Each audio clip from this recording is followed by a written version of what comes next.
Assalamu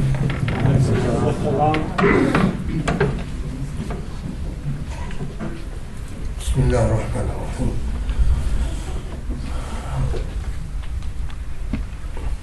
I didn't hear the little introduction, so I don't know if it was mentioned that I am currently, as a matter of obligation and other things, I chair Islamic Studies.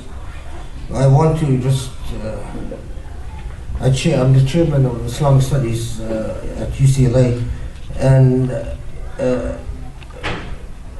I would like, wherever I go, especially in California, I'd like to remind the community that academic and intellectual institutions, especially your public universities, are critical for the lives of your children and for generations to come, and to take a keen interest in especially how Islam and Muslims are studied, analyzed in the institutions that ultimately educate your children. But of course, to take interest means that you have to educate yourself about what what goes on in various schools, especially that focus on Islamic studies and so on. Community involvement is just essential, and I think Muslim community is one of the few communities in area studies that is not involved. So, I mean, the Jewish community is fairly active in Jewish studies and Israel studies, and same thing in the Buddhist realm. We have Hispanic studies and Latino studies, and the community is also very active, but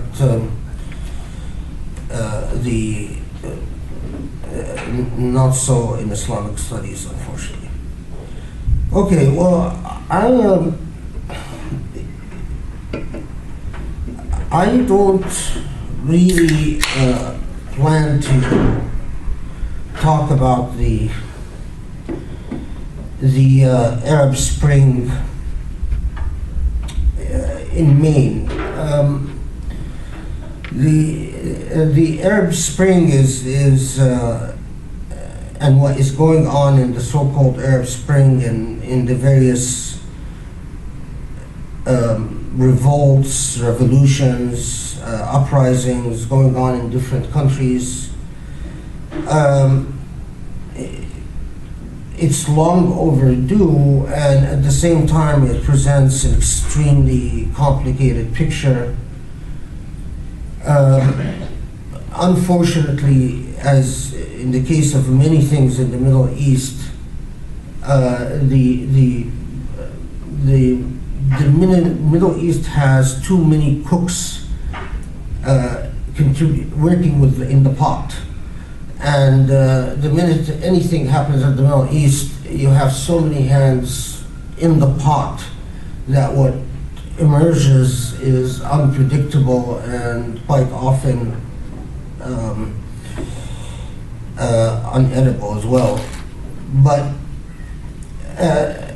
the central issue that emerges from the dreams and aspirations of all the human beings that have given up their lives or have been maimed and wounded in horrendous and permanent ways,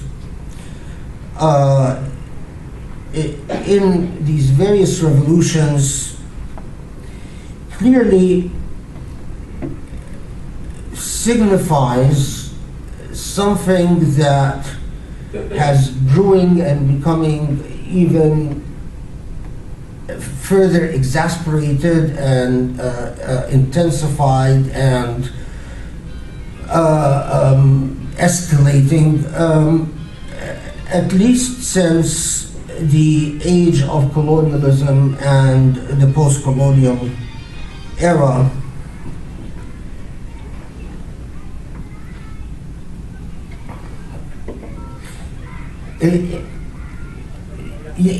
On the one hand, you have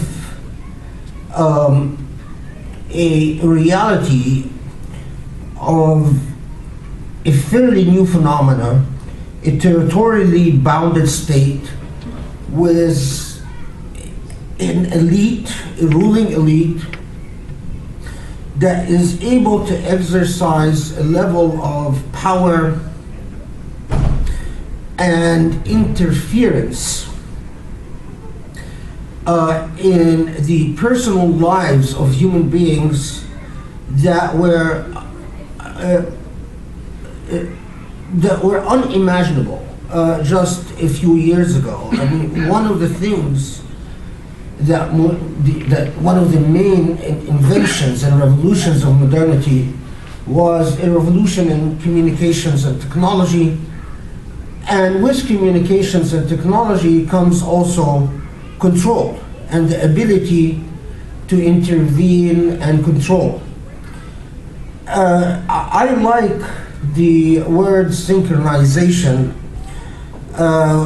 In strategic studies, you hear some people talk about the synchronizing the empowered masses.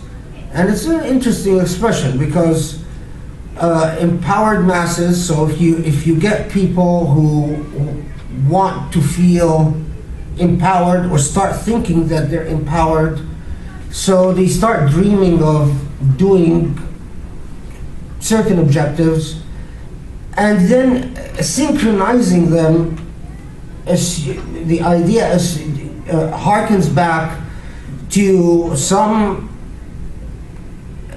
group or groups that sort of just direct these masses in certain ways that at the end would end up serving particular interests one way or the other. But whether it's synchronization by ruling elites or outright brutal coercion, the abilities of the state to intervene and to monitor and direct and even sometimes engineer the lives of human beings and communities became unprecedented and unimagined. Often people cannot, unless you studied history a great deal, sometimes people cannot imagine what it means to be able to know what is going on 6 hours or 20 hours away instantly, as opposed to a time when people had a great amount of space to act and to maneuver, often because of the delay in the transmission of information and also the inaccuracy in transformation of information, which in turn gave people a great, especially disempowered groups, a great amount of space to maneuver and to negotiate themselves and to come to some. Another way of saying it is that with the rise of technology and the abilities of the state, the ability of nonconformists to subvert decreased in sharp proportion. Throughout history, whether it doesn't matter which human society we talk about, we always have a dynamic between those who are within a privileged elite trying to hold on to their privileges, and a subverting different collectivities of masses, attempting to subvert or to resist the dominance and the hegemony of that elite to one extent or another. And throughout history, we find that the ability of subversion, and subversion doesn't necessarily mean violence. Subversion could be your ability to just meet with your friends and write poetry that is naughty. Or subversion could be the ability to sit and speak in terms of ideas that are entirely unconformist, uninterrupted for a period of a whole month. So anyway, that reality, that new, what one can call an epistemological reality, a reality of how knowledge is controlled and directed and redirected, has been profound in so many ways. Of course,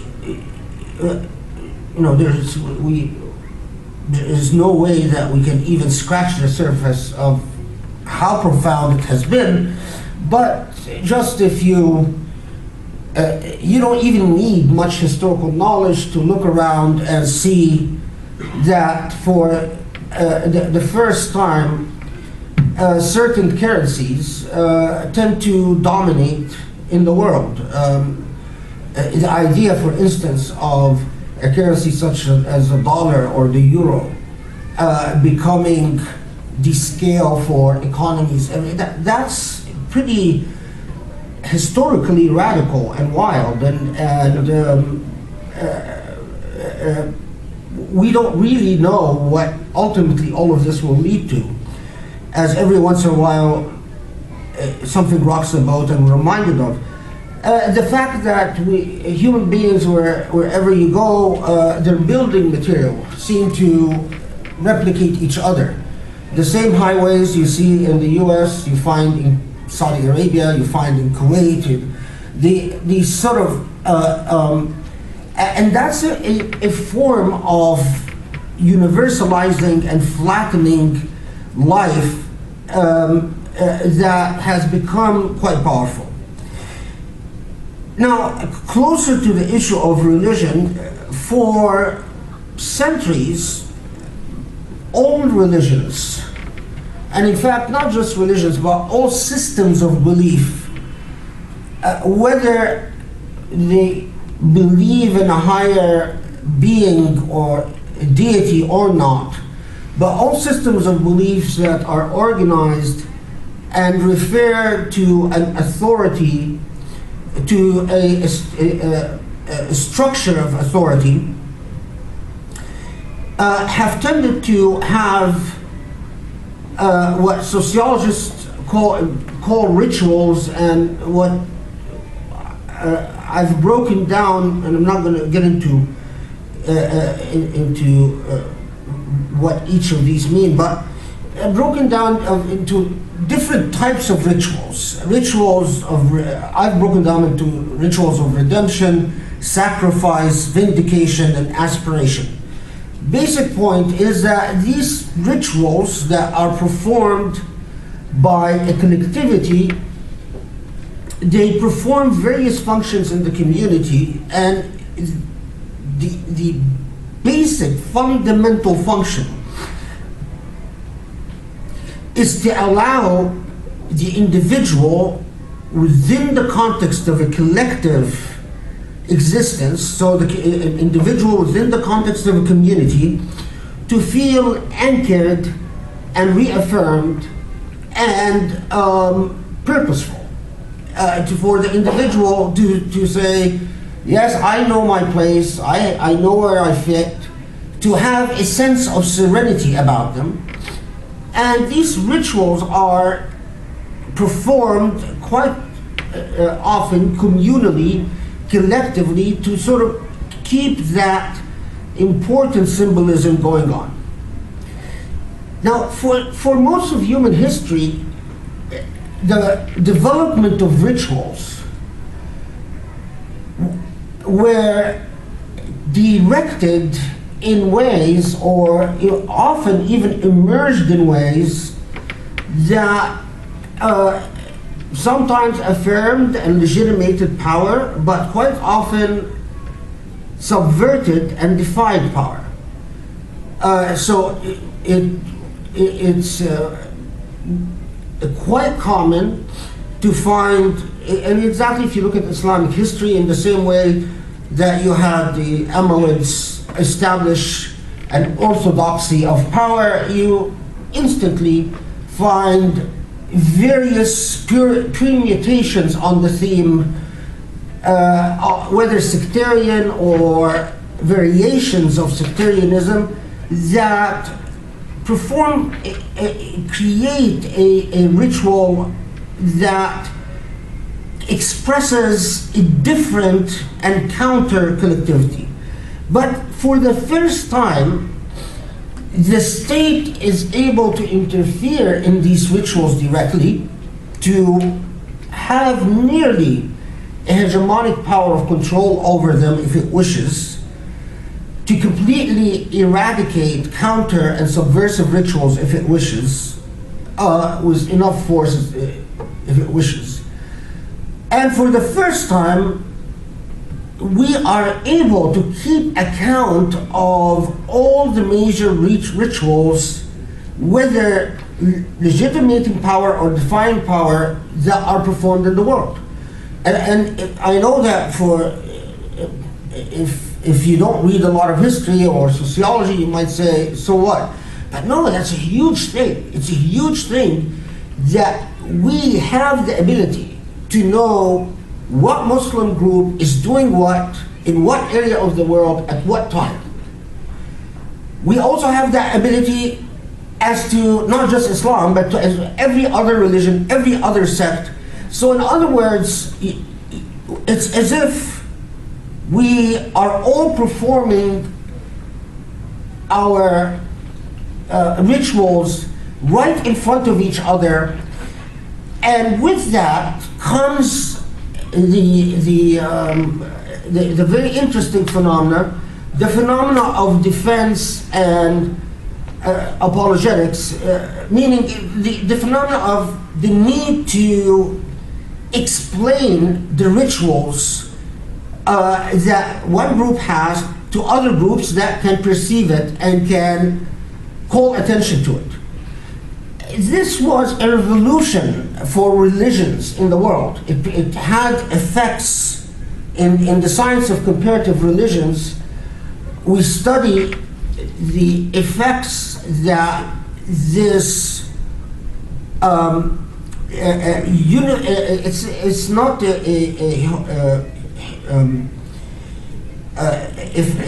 universal sharing of rituals, but it's a universal accountability for rituals, that it tended to have profound effects for how religions are practiced and how rituals are. And when I say rituals, you could it's whatever a religion takes as distinctive to itself, affirming its main and core system of beliefs, its identity, its sense of place, time, and uniqueness. And that changed the philosophy of religion, the practice of religion. So for instance, I'll just give you a very simple example. It has become quite possible today for people to adopt a ritual simply to spite a different culture that exists halfway around the world. A culture that this group might have never encountered physically, but they know of ideologically. Okay, now, how did all of this affect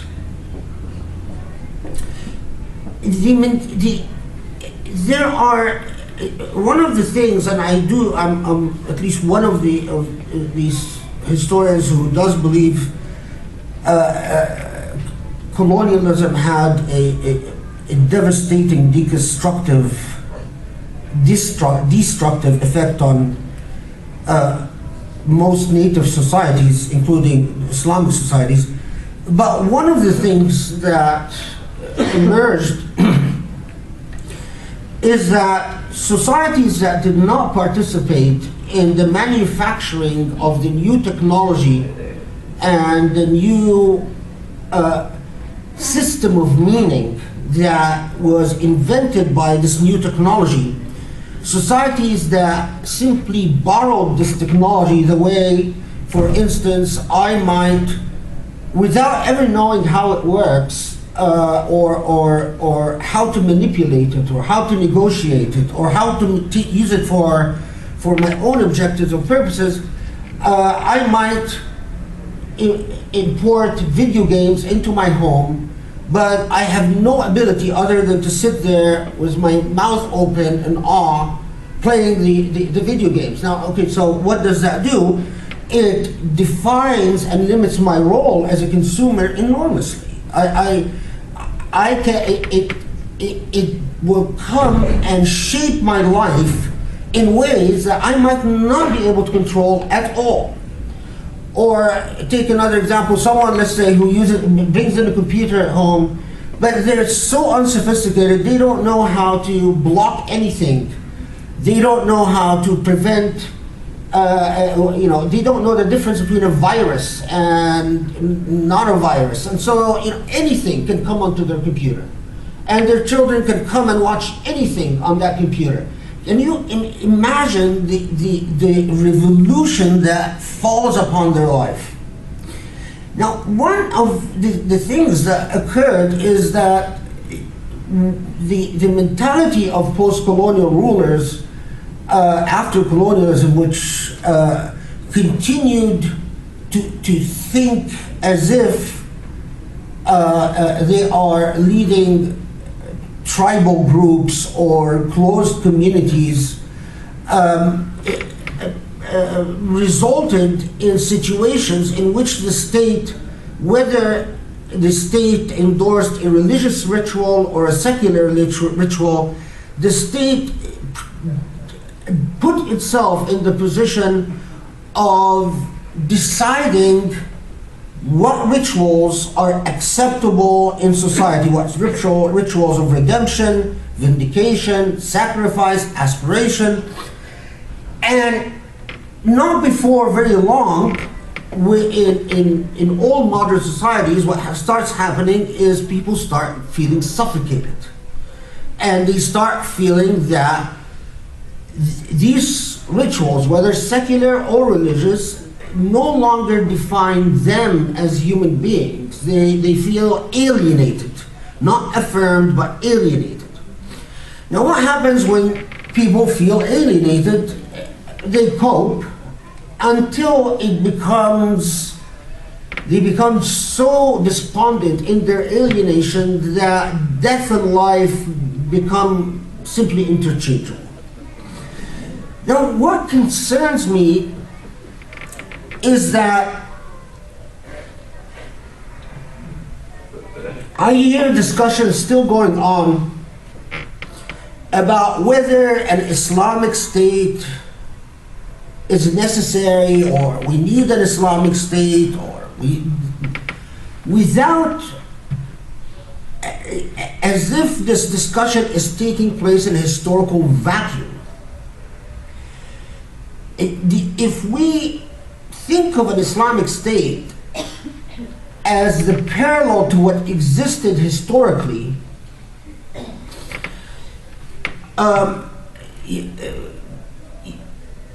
it was something that would be practically unrecognizable for us. I mean, just at the most basic level, you didn't have a singular currency. You didn't have a central banking system, although attempts at doing the Abbasids attempts were made, but the ability of the state to control beyond the metropolitan centers was quite limited.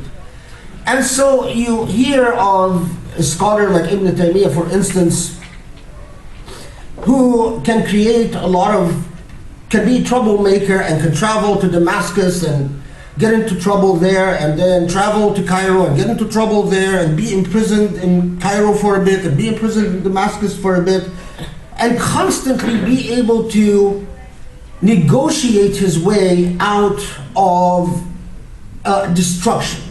Why? Because in that context, the amount of space that is available for a human being to find their empowerment by playing off all these minor little spots of power was something completely different than the way we think in our modern context.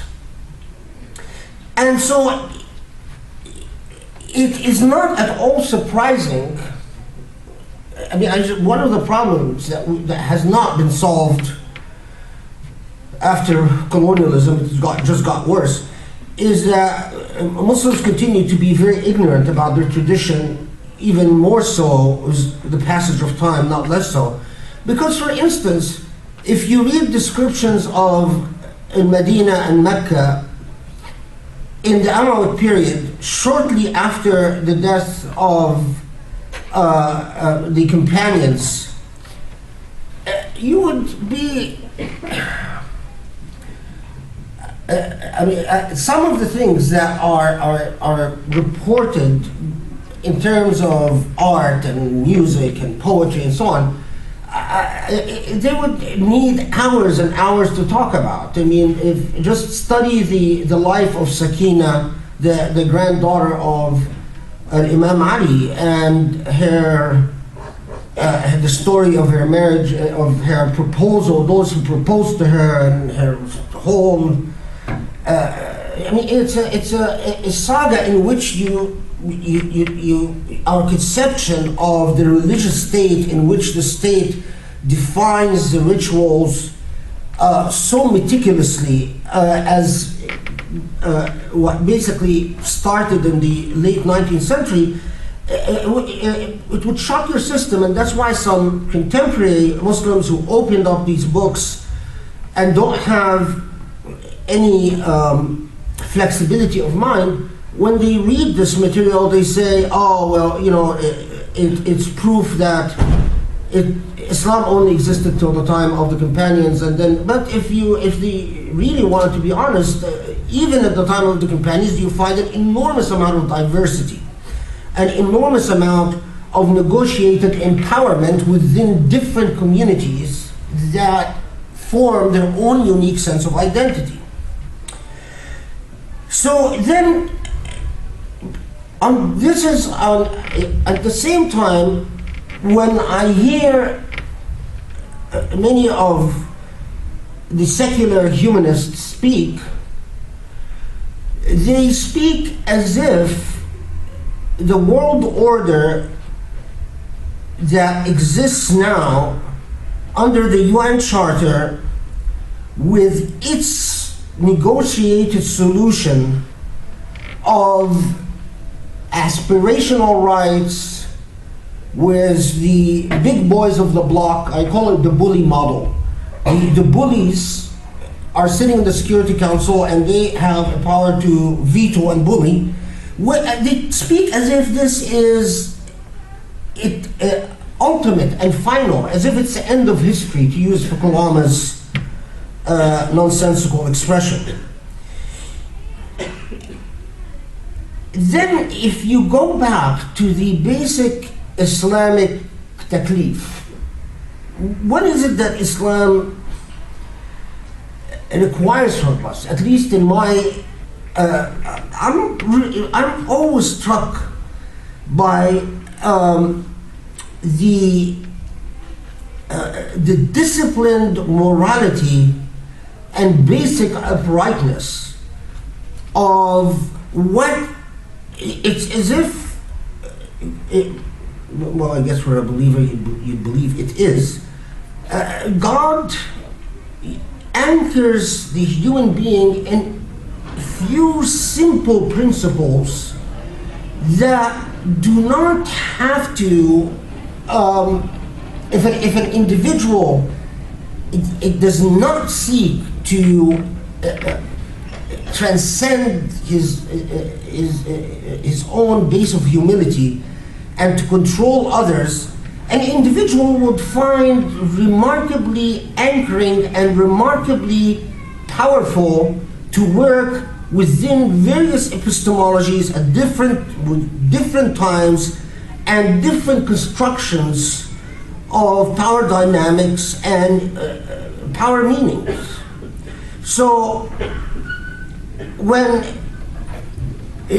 we know that the basic idea that wherever an inspiration of Islam is asserted, it has to be huda wa rahma lil alameen. Nothing could be simpler than that. Rahma, a source of mercy to everyone. Now, try to, if you actually forget about all the fantastical, all the complicated laws and all the complex discourses on isnad and transmissions and so on, and focus on the obligation, the taklif in Sharia, as the statement goes, al-aql manat al-taklif, the intellect of the individual is what creates the obligation. And by definition, we know that the obligation is individual, because the aql works as an individual, the intellect works as an individual. It doesn't say al-uqul manat al-taklif, that all intellectuals are the source of obligation. It's a single intellectual of the single individual. And imagine if that individual says, well, you know, my philosophy is not to put a label upon myself, but to give effect to the idea that, as far as I'm concerned, when I act as a matter of conscientiousness, it must be as a source of mercy upon humankind. Take another one. إِذَا حَكَمْتُمْ بَيْنَ النَّاسِ فَاحْكُمُوا بِالْعَدْلِ. If you rule, it doesn't say you must rule, but it says if you rule, then you must rule by justice. Now again, you take yourself as an individual. Your taklif here, your obligation, your divine obligation, what God has obligated you to do, is to seek justice.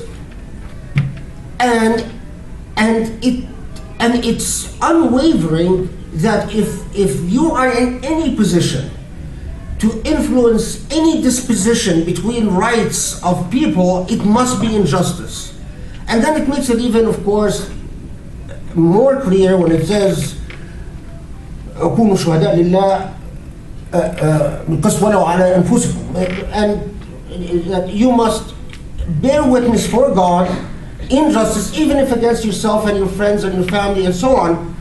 The taklif here for justice, it's innate and native, and what the sophist Greek philosophers used to call inherent and non-contingent. It's as natural as a human being can be. The same thing with the even taklif that appears to address a collectivity, such as enjoin the good and forbid the evil, or the order to conduct shura. The responsibility for these obligations the accountability remains individual, although the desired effect is collective. So, for instance, in one of the reports that Abu Hanifa is reported or attributed to Abu Hanifa, is Abu Hanifa used to, one of his statements is, Al-Hurriya Manat al-Isma, which means that the inviolability of a human being, that right to be protected and inviolable, is given to every free agent. And I won't complicate things. And so freedom in terms of your personal being and the right to be free from harm. So he's asked by, I don't remember if it was a dispute between a father or a son or a wife and husband. Many of the narratives in Islamic law involve disputes between wives and husbands. And the complaint that he got, that such and such person لا يشاورني فأشاوره, that so he never takes my opinion about anything. So should you can translate this to our modern age. This person is so royal, never asked me anything, so should I? And Abu Hanifa, in the context of this narrative, his reporters have said, فأنت حر,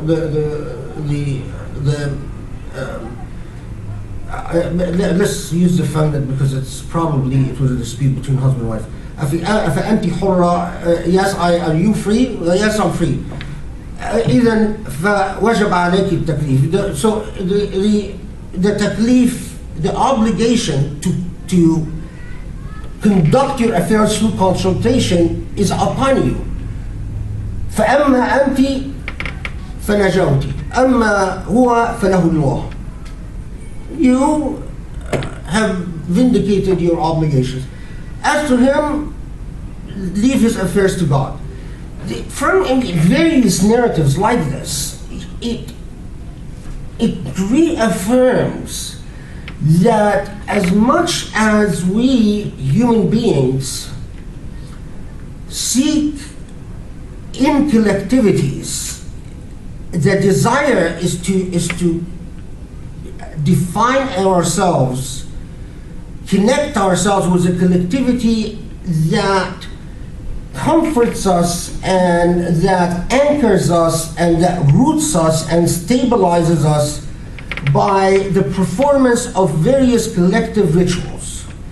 But at the same time, it's quite dangerous the minute that community has compulsory powers, or someone else comes and attains compulsory powers upon that community. Because if that happens, then the freedom of the individual to say I am committed or not committed has dissipated. And the very basis for saying that individual is duty bound or not duty bound has dissipated by the very fact of coercion. So you no longer know whether you do something because it's part of your public performance, because there is, and that danger historically has increased the more the state, power became amassable, and our ability to share in dangerous divine roles like amass and leverage power has increased. Our ability to kill off all of humanity on earth, I mean, imagine that power, and imagine the type of obligations it creates.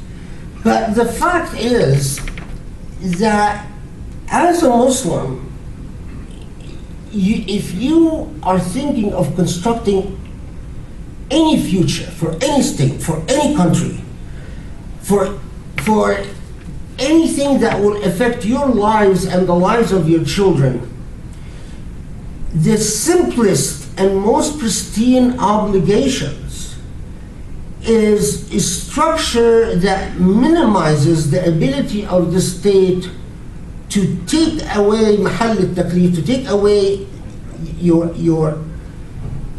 ability to commit and be accountable and responsible before God, and to at the same time focus on the ultimate moral questions that God will hold you as an individual accountable for, rather than the various political labels that we are fond of negotiating and playing with. Thank you.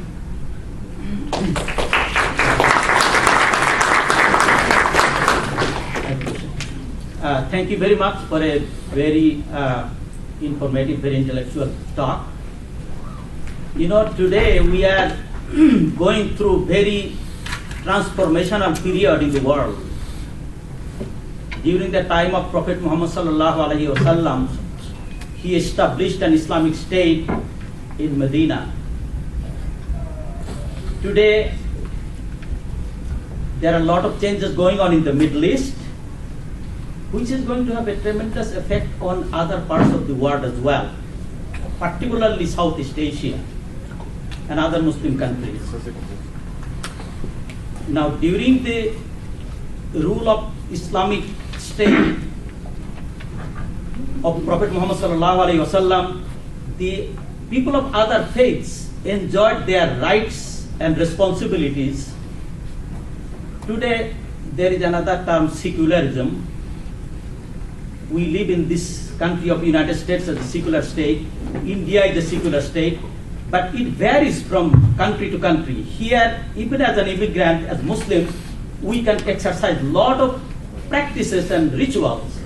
Whereas in India, being a secular state with Muslims, they cannot perform as much. They go through a lot of sufferings and torture.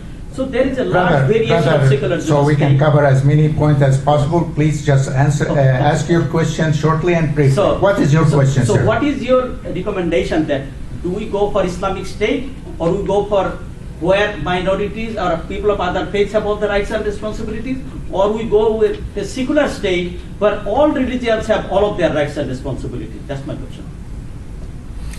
Well, I think the point that I'm trying to make in the talk is that we have to think of the ultimate question, not the label. We go for the just state. And I know that's hard, that's much, but I mean, the example you just gave, India, the state has the powers to interfere in the performance of rituals, collective rituals, far more than the state has in the US. At the same time, there are aspects of India that doesn't have to do with rituals, that has to do with ethical, holding of certain ethical values. So for instance, to take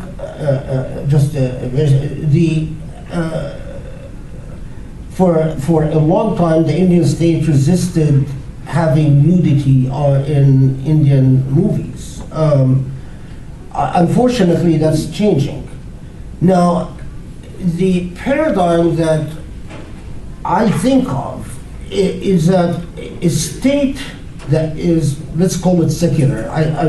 Secular is a historically loaded word because in Muslim history, secularism often was just simply a word for hypocritical evangelism. There was staunch evangelical missionary, there were military governments that pushed missionary and evangelical groups. At the same time, they told Muslims, you be placated and quiet because we're secular. So that hypocrisy has left an allergic reaction to secularism as a label. But anyway, the point is that secularism need not be hedonistic or unethical. Secularism, in my view, is a state that does not involve itself in the control and manipulations of rituals of affirmation and identity and belief. And that is an important distinction. So I'm not happy with the Indian model. I'm much happier with the American model. But the American model needs a lot of improvement at so many levels. And as Muslims, if we think of justice and shura and so on, rather than labels, I think we can start making contributions to the world we live in. Yeah, Khaled, in our technologically, global society, what would be the ideal interaction and interplay between Muslims in America and the phenomena that are going on in the Middle East? Well, first, Muslims of America have such a long road of accomplishments they need to achieve to ensure that they have the space for self-expression. And so, for instance, I think, in my view, Muslims in America, it's a more pressing obligation to know what laws Congress are coming up with, or what the Islamic Studies program at your local public university like UCLA is, than to live in context that we are not anchored in any longer. Now, having said that, I do make it my regular business to, as a Muslim, if I see injustice, to be as noisy and as troublesome about it as possible. So when I see, but here's the deal, is that you must truly apply the Quranic prescription, so that when I see it against Sunnis in Iran, I am very vocal about that. When I see it against Shias in Saudi Arabia, I'm very vocal about that. When I see it against Copts in Egypt, same thing. When I see it against Assyrians in Iraq, same thing. It's God has not, in any of the Quranic revelation, and in any of what has been transmitted from or by God, there is never a place where you're asked to play favorites in terms of rights and moral worth, and that has to be basic and fundamental. I want to take you up on your conclusion about the question of accountability and the whole thing about people being morally responsible as citizens of a state. As a Muslim student, I'm fascinated by the idea of the difference between the naturalistic understanding of freedom by Hobbes and Locke, as opposed to the more positive conception of freedom as category called moral imperative. How do you reconcile that with your question? And also from a Muslim standpoint, where do you put that within the frame of Islamic ethics with regard to our own understanding and belief system?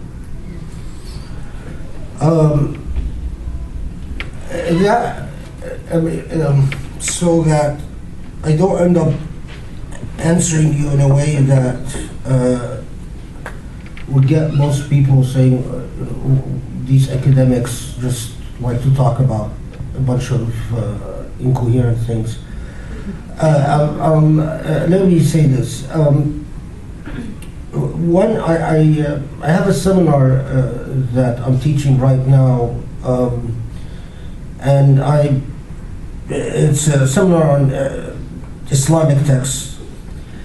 And one of the things that I love to do with students is that I select various texts from the Islamic tradition that articulate views that practically sound like a Lockean position or a Rousseauian position, or even a naturalist position, and invariably students are shocked because if we actually know our tradition, we will know, for instance, that within that prism of Islamic ethics and morality, we had not just Al-Hayy bin Yaqzan, which is a famous one by what's his name? But even a theorist like Ibn Tufayl, who argued identical argument to the idea of a social contract based on consent as being the only justification for legitimate government. And even when he discusses who should lead, he has a statement that it says, well, it's whoever represent the people that are part of the contract, and articulating it with the idea of shawka. But at the same time, we have our naturalist philosophers who thought that, and this is a lot of the debates on the sifat with that and so on, it goes back to this, is that the idea of a contractual obligation as the source of rights is, one, it's fictitious historically, but two, is that it doesn't root rights in the sense of obligation to the sense of obligation to do what is right in anything other than a mere consensus that can be abrogated. And so you have then, they go from there to these extensive debates as to, even if we know not what is an inherently good or bad, what is the source of obligation to do what is good or bad? Is it created or uncreated? Is it co-eternal with God? Does it bind God? Does it not bind God? And the reason I'm answering this way is that one of the horrendous and sad effects of the post-colonial era, and I see this as I watch a lot of the debates after the Arab Spring, and I see this as I watch the debates in Malaysia.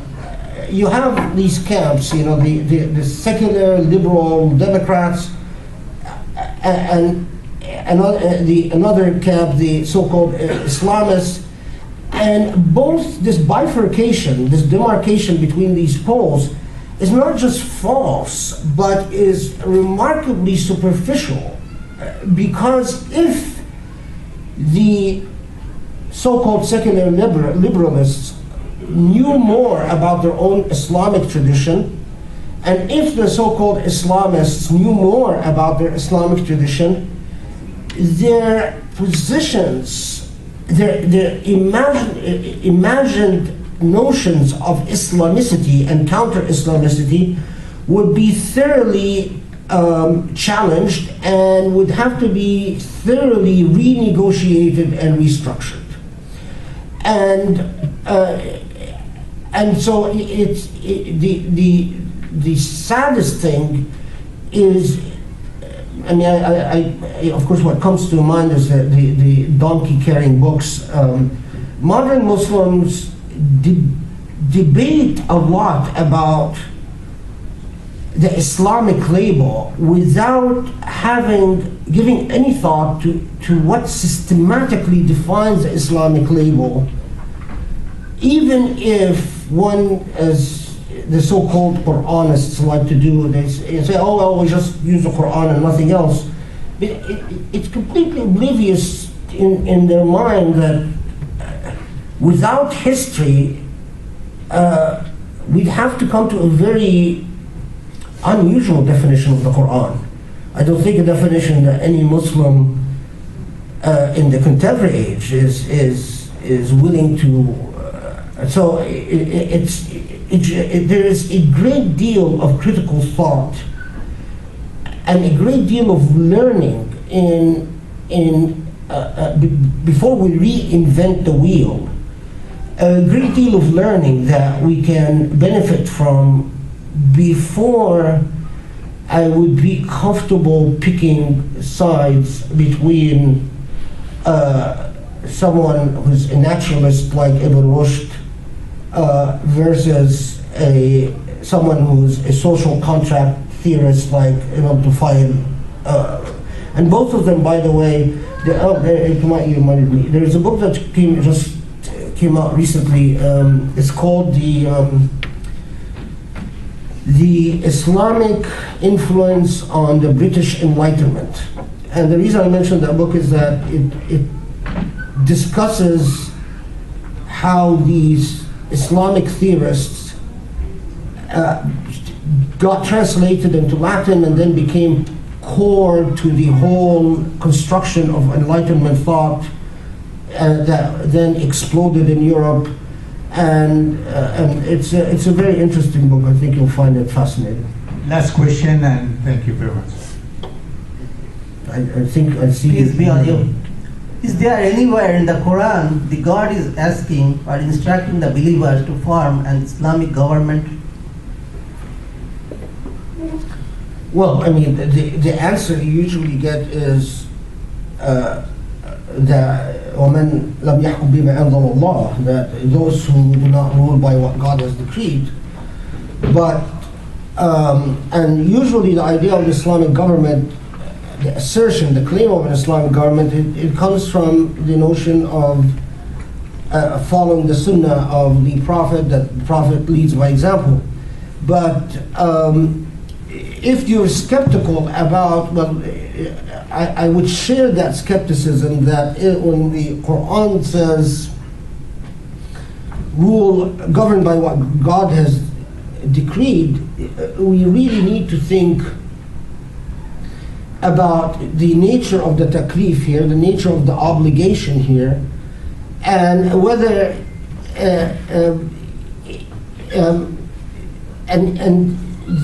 what Muslim theorists used to call the nature of the dalil, the nature of the evidence.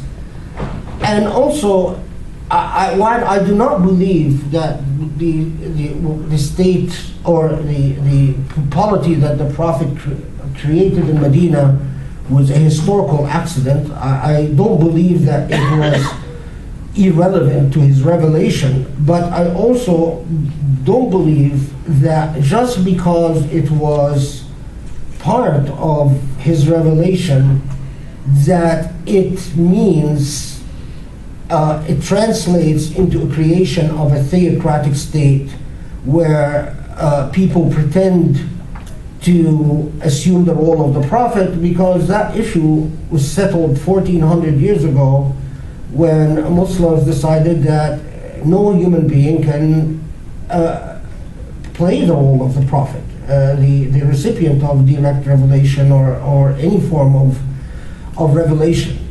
So I think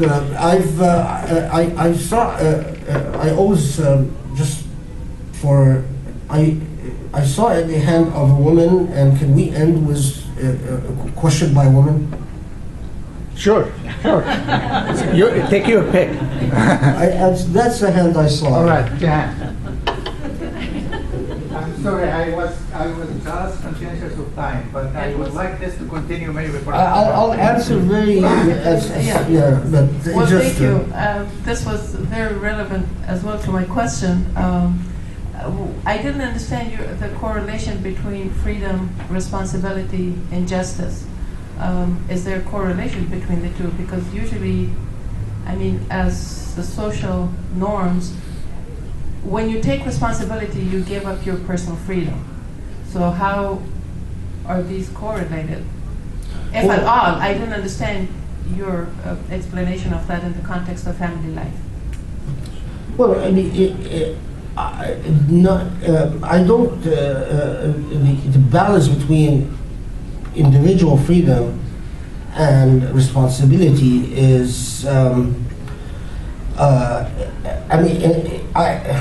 it's not as dichotomous and stark as some theorists think it is, because even within the context of a family life, I give some of my freedoms as a human being to take on some responsibility as a human being, but I don't give up with this freedom the freedom to choose or renegotiate if need be. And that's why when people stop being romantic with each other, they'll say things, well, I never agreed to this, or and what they're really saying is that what I might have agreed to, I recognizing that I might have made a bad deal or that I want to renegotiate and so on. But ultimately, justice itself, in its essence, in its fundamental being, and here we go back to the naturalists and versus the contractualists and the positivists and so on.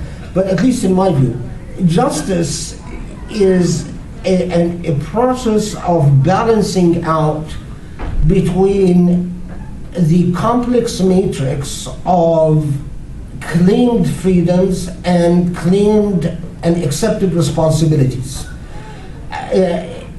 My assertion of responsibility and freedoms can and will overlap and at times come into conflict with your assertion of freedom and responsibilities. And the difficult responsibility of justice is to figure out what would be fair within certain guiding principles. And that, of course, is why justice is such a challenge. And that's why God says, "Kunu qawwamina bil qist," remain vigilant about the issue of justice, because it's not one thing at one time that you decide and you move on. Thank you very much. I have to amend my introduction. This is very important. Dr. Abou El Fadl has been named one of the 50 smartest people of faith by the bestschools.org. And this is not in Islam, this is people of faith. Another thing, we have several books of Dr. Abou El Fadl available in our modest bookstore.